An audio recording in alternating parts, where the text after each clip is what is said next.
and the only expert on Chaucer and the literature of the late Middle Ages in this entire theatre.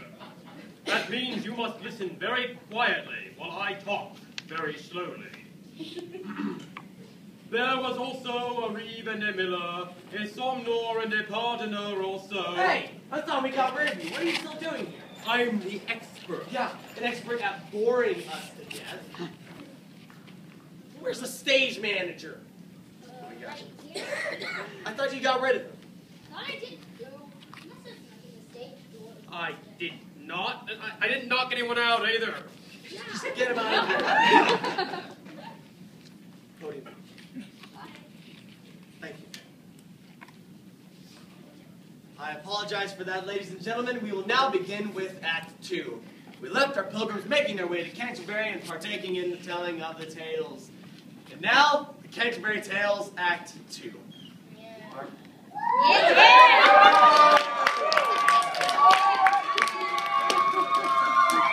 Stop, please. Please. Oh, yeah.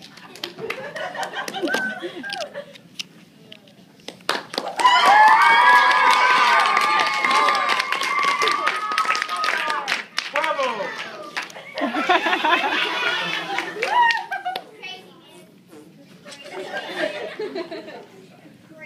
And now, Canterbury Tales, Act 2.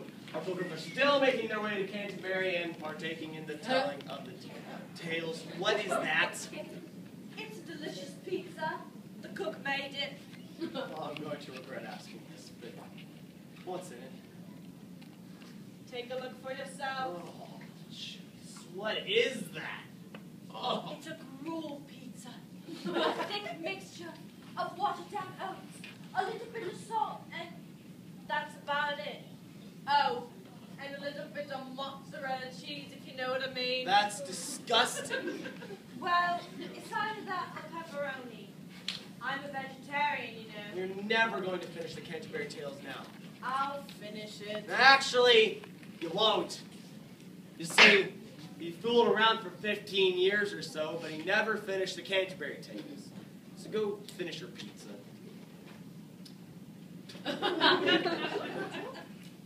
He's taunting you. I'll introduce the next podium. Ladies and gentlemen, the nun's priest. Yeah.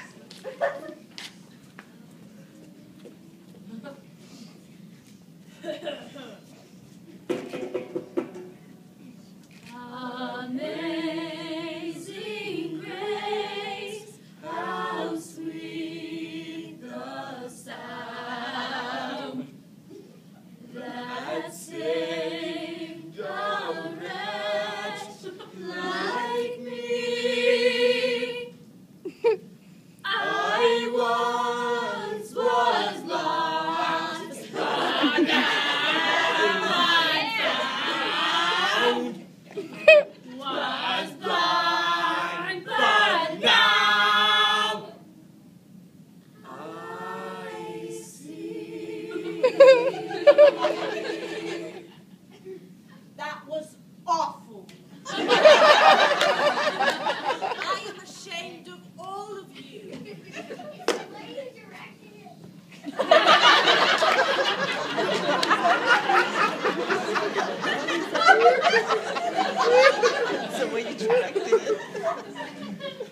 Hello there. I'm the nun's priest, and my tale is about a rooster named Chanticleer and his wife, Ferdinand.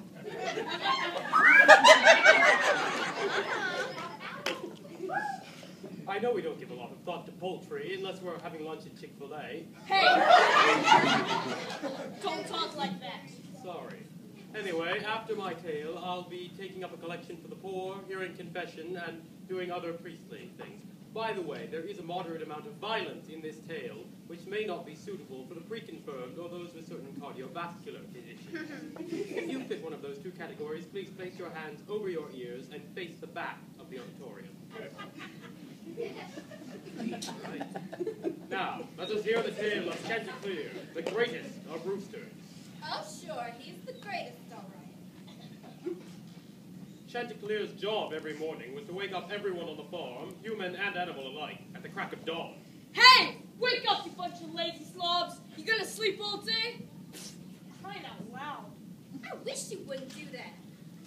Once everyone was awake and annoyed, Chanticleer would have a few kernels of corn, a cup of coffee, he would read the New York Times, and then go back to sleep on his perch. Think I'll mosey on back to my old perch and catch a little shut-eye.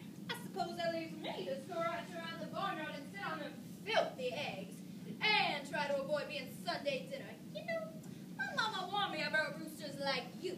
She said, hello, very nice boy from the neighborhood. But did I listen to her? Oh, no. I had to go and marry Chanticleer, the greatest, most you name it, decent rooster in the whole barnyard.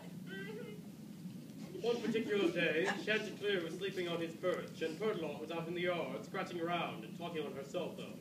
Oh, girl, I know. Girl, fair. Suddenly, Chanticleer started yelling in his sleep. No, help! Stop, police! Murderer! Do not interrupt. What are you doing? You are disturbing the whole barnyard, and ain't no one even asleep except for you. You are a lazy rooster. Oh, my dear Perdlaw, I'm Oh, no, you are ruffling my feathers, and to you, the term is daymare. Ew. Well, I was working around the barnyard, like I always do. I greeted the goat and said good morning to the cow. Then from out of nowhere came this horrible beast. He was kind of like a dog, only smaller, and he had very beady eyes. And he looked towards me like I was going to be his noonday snack. And as I tried to run away, my legs moved in slow motion. What does it mean, dear Perdlaw? It means you need to stay off that midnight pizza. You know, you're the only rooster in all of England that smells like pepperoni. Yes! I don't think it was the pepperoni. Oh, trust me, you are what you eat, and you need a dose of Pepto-Bismol and a good exercise routine. I mean, it's just scary.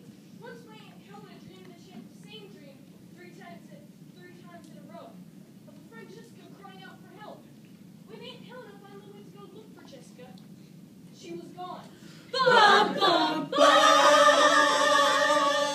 And all that was left was just a pile of feathers. What does it mean, dear Perdlaw? It means she became Kentucky Fried Dinner. Honestly, Chanticleer, you have got to get yourself a grip on reality. The point is, dreams are an important tool to unlocking the mysteries of the subconscious. Excuse me?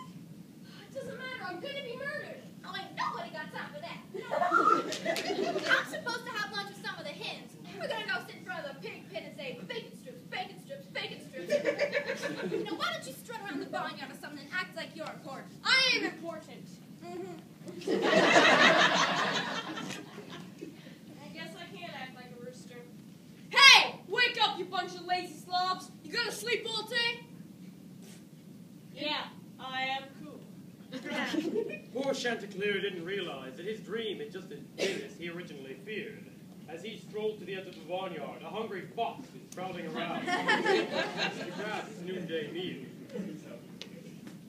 Whoa, who are you? I'm just a lowly creature from the wilds. You see, I heard a voice sing out over the fields and throughout the forest, and I just had to see to whom this voice belonged. It is you, dear sir. Your voice is like music. Well, I do. You know I'm the coolest rooster on the farm. Oh, I know. You must be the great rooster known as Chanticleer. You're famous throughout the land. Really? You see, I'm very fond of roosters. I've entertained many at my home. But I've never seen nor heard the likes of Chanticleer. Would you consider being my guest for dinner? Well, I'm not supposed to leave the barnyard. But you say I'm famous throughout the lands. Is that the immediate area or throughout all of England? Now, my brother, I must confess that I've never been throughout all of England.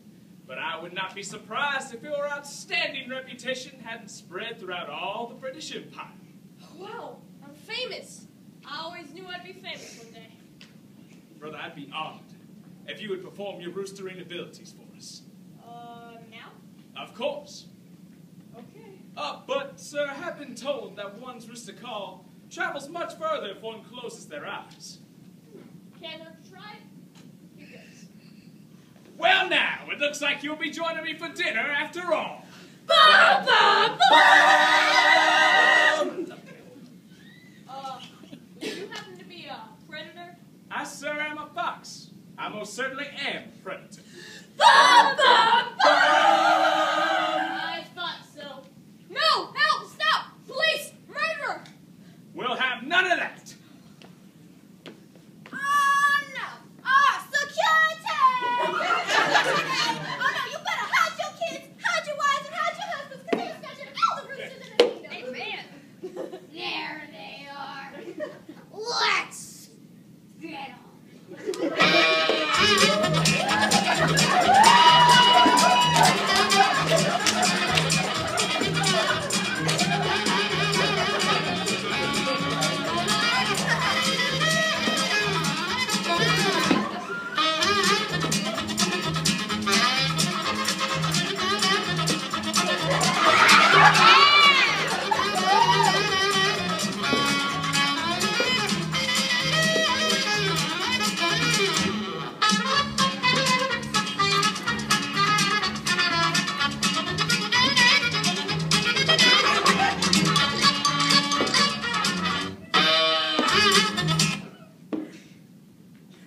If I were you, I'd tell those silly people to go back home.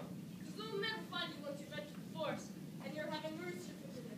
And there's nothing they can do about it. You know what? That sounds like a pretty good idea. Go home, all you silly people, because you'll never find me once I enter the forest. I'm having rooster for dinner, and there's nothing you can do about it. Now, Chanticleer was vain, conceited, arrogant, overconfident. All right, they get the idea. But for all his bad qualities, Chanticleer was very clever. Gee, thanks. No sooner had the fox let go of Chanticleer to yell taunts at his pursuers than Chanticleer flew, and roosters don't like to fly, to the top of a tree. Ooh! Ah! Ha! I quickly outwitted you, fox, and flew up to the top of this tree. Now I'm safe, and you'll never get me.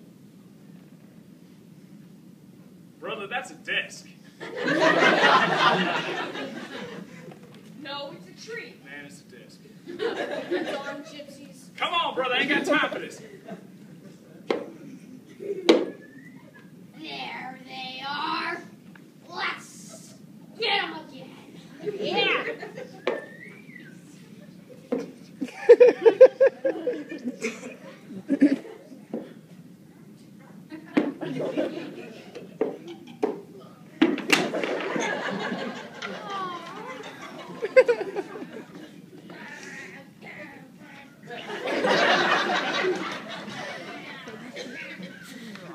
What's you doing on that desk? It's a tree. That is a desk. You see, I cleverly outwitted the fox and flew up here. You flew, but you ain't to fly, and you ain't good at it. What do you think happened? I think that's so nasty, boss. Let you go and you climbed yourself up onto that desk. Whatever.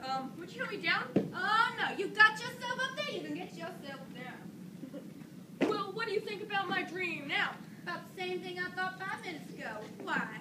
The fox was the predator in my dream. He came to murder me. You're crazy. But it's true. And so, our tale draws to a close with this very simple moral. You should never let flattery close your eyes when you most need to see. And we should never speak when we most need to keep our mouths shut. Oh! That was a pretty good tale. Pretty weird, the rooster and the fox, huh? It's amazing what kind of costumes you can find in Chaucer's closet. Is that where you found that $3 suit? Look, the tale's over. Go home.